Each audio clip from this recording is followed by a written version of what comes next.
don't have to look at the camera. Sure. Yeah, I understand. I've been interviewed many Okay. times. All right. So we're in El Paso, asking how would you fix America? Okay. Well, of course, as it's been said many times, you've probably heard all this before. Fixing America is giving the power back to the people where it deserves, where it belongs, and especially in the last decades, you see more and more concentrated power going to only a handful of very, very wealthy Americans or multinationals.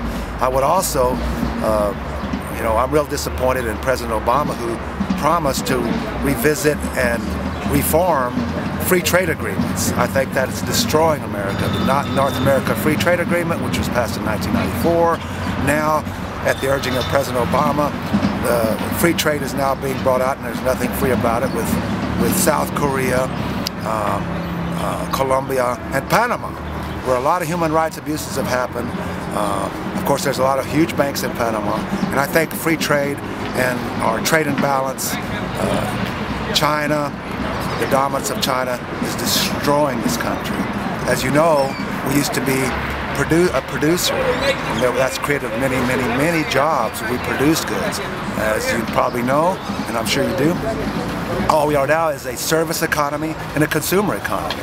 Here on the border in El Paso, Texas, we're the borderplex with Ciudad Juarez. Between Ciudad Juarez and El Paso, you have about over 2 million people on this border. It's the largest in the United States, this borderplex. It's very unique. We're really one community. We're separated by a border wall. We call it El Muro de Odio, a border wall of hate and fear. It was placed here to divide us. And of course, President Reagan said to President Gorbachev, tear down this wall. Yet we're building walls between the two countries, calling this free trade, devastating the country of Mexico in their economy to make a few multinational companies very, very rich. And I really deeply resent it because I have very deep roots, not only here in El Paso, I'm fourth generation here, but my family comes from Camargo, Chihuahua, near Chihuahua City. I'm half Mexican American myself. I speak both languages, and we've got very deep roots here.